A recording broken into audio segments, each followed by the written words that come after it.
हा पदार्थ जर तुम्ही मुलांच्या डब्याला द्याल तर मुलं अगदी चुटकीसरशी डब्बा संपवतील आणि दररोज हाच पदार्थ मला डब्याला दे म्हणून हट्टही करतील।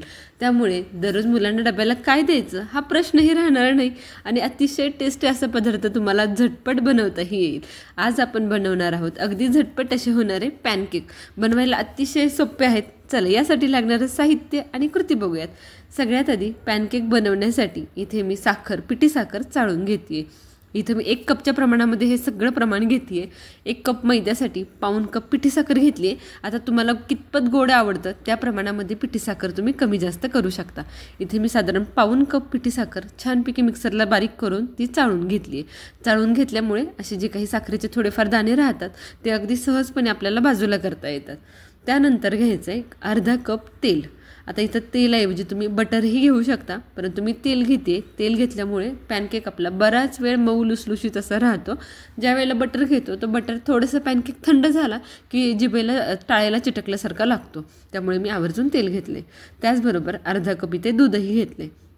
आता ह्या तिन्ही गोष्टी आपल्याला छान एकसारख्या अशा मिक्स करून घ्यायच्यात। एकाच वेमध्ये छान मिक्स करून त्याला आपल्याला एकत्र करून घ्यायचे।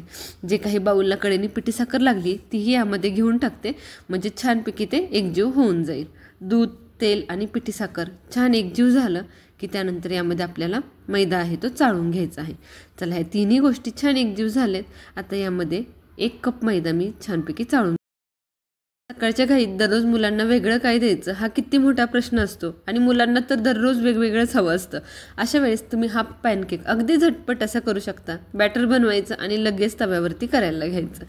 चला आता मैद्यामध्ये अर्धा चमचा बेकिंग पावडर आणि अर्धा चमचा खाण्याचा सोडा हे दोन्ही सोडे घालून घेतलेत आणि त्यानंतर हे पीठ छानपैकी चाळून घेतले। मैदा जेवढा तुम्ही छान चाळून घ्याल तेवढे तुमचे पॅनकेक हलके फुलके होणार आहेत। या सेम बॅटरने तुम्ही केकही करू शकता। सेम बॅटरनी अशा पद्धतीने बॅटर तयार करायचं। पॅनकेकपेक्षा थोडंसं दाटसर ठेवायचं आणि तो तुम्ही केक बेकही करू शकता। परंतु केक बेक व्हायला खूप वेळ लागतो आणि एवढा वेळ सकाळ सकाळ आपल्याकडे नसतो, त्यामुळे हे पॅनकेक आपण आरामात करू शकतो। इथे मैद्याऐवजी तुम्ही गव्हाचं पीठही घेऊ शकता। चवीमध्ये थोडासा फरक पडेल, परंतु अगदी हेल्दी असे पॅनकेक आपले तयार होतील। चला बॅटर छानपैकी एकत्र करून झाले। तुम्ही बघू शकता किती सुंदर अशी त्याची कन्सिस्टन्सी झाली आहे, परंतु ही कन्सिस्टन्सी आता केकसाठी परफेक्ट आहे, परंतु पॅनकेकसाठी नाही। आता यामध्ये आपल्याला थोडंसं दूध ॲड करायचे, जेणेकरून ह्याची कन्सिस्टन्सी थोडीशी पातळ होईल। यामध्ये तुम्ही दालचिनी पावडर किंवा वेलची पूड काहीही घालू शकता, परंतु माझ्या मुलीला ह्या दोन्हीतला कोणताच फ्लेवर आवडत नाही, म्हणून मी यामध्ये कोणताही फ्लेवर न घालता प्लेन ठेवलेत। चला आता दूध घालून परत एकदा छान मिक्स करून घेतले। आता मी तुम्हाला ह्याची कन्सिस्टन्सी दाखवते। अगदी पातळसर अशी याची कन्सिस्टन्सी ठेवायची आहे। खूप पातळ नाही, खूप घट्टही नाही। केकच्या बॅटरपेक्षा थोडंसं लिक्विडी ठेवायचं। चला आता गॅसवरती तवा छानपैकी गरम करून घ्यायचा। तवा खूप जास्त पण गरम करायचं नाही की पॅनकेक घातल्याबरोबर तो करपायला सुरुवात होईल। अगदी मीडियम गरम करायचा, कारण आपल्याला हा पॅनकेक छानपैकी शिजवून घ्यायचा आहे। आतमध्ये त्याला छान जाळी सुटली पाहिजे, त्यासाठी तेल लावायचं आणि मध्यम गरम करायचा। मध्यम गरम तवा झाला की लगेच यावरती पॅनकेक घालायला घ्यायचे। आता इथे मी एका तव्यावरती 3 पॅनकेक माझ्या आरामात बसतायत, म्हणून मी एका वेळेस 3 करून घेते।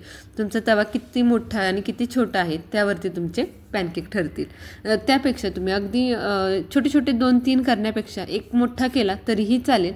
एक पॅनकेकही आरामात तव्यावरती होऊ शकतो। परंतु मुलांना डब्यामध्ये काहीतरी छान अट्रॅक्टिव्ह बघायला आवडतं, त्यामुळे मी आवर्जून छोटे छोटे मिनी पॅनकेक करते।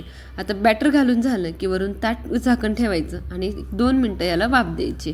2 मिनटं छान वाफ दिल्यामुळे पॅनकेक आतून छानपैकी बेक होतो, शिजला जातो आणि छान तो आतून तुम्ही बघू शकता किती सुंदर तो जाळीदार असा झाला आहे। आता वरून परत एकदा तेलाचं 1 चमचाभर तेल तिन्ही पॅनकेकवरती घालून घ्यायचं आणि पॅनकेक आपले पलटी करून घ्यायचे। तुम्ही बघू शकता किती सुंदर असा याला रंग आला आहे। अगदी एकसारखे असे हे भाजले जात आहेत। अतिशय झटपट अशी होणारी ही रेसिपी आहे, त्यामुळे अगदी सकाळच्या घाई गडबडीत सुद्धा फक्त 15 मिनिटात तुम्ही ही रेसिपी तयार करू शकता। चला आता दोन्ही बाजूनी छानपैकी पॅनकेक मी भाजून घेते। तुम्ही बघू शकता किती सुंदर असा याला रंग येतोय, अगदी एकसारखे असा रंग येतोय।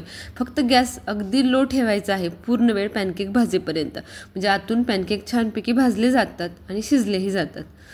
आता हे झाले की आता परत पुढचे देखील मी 3 घालून घेतलेत आणि ते देखील याच पद्धतीने भाजून घेते।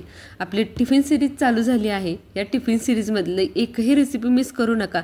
अतिशय टेस्टी आणि सुंदर सुटसुटीत अशा रेसिपी मी तुमच्यासोबत शेअर करणार आहे।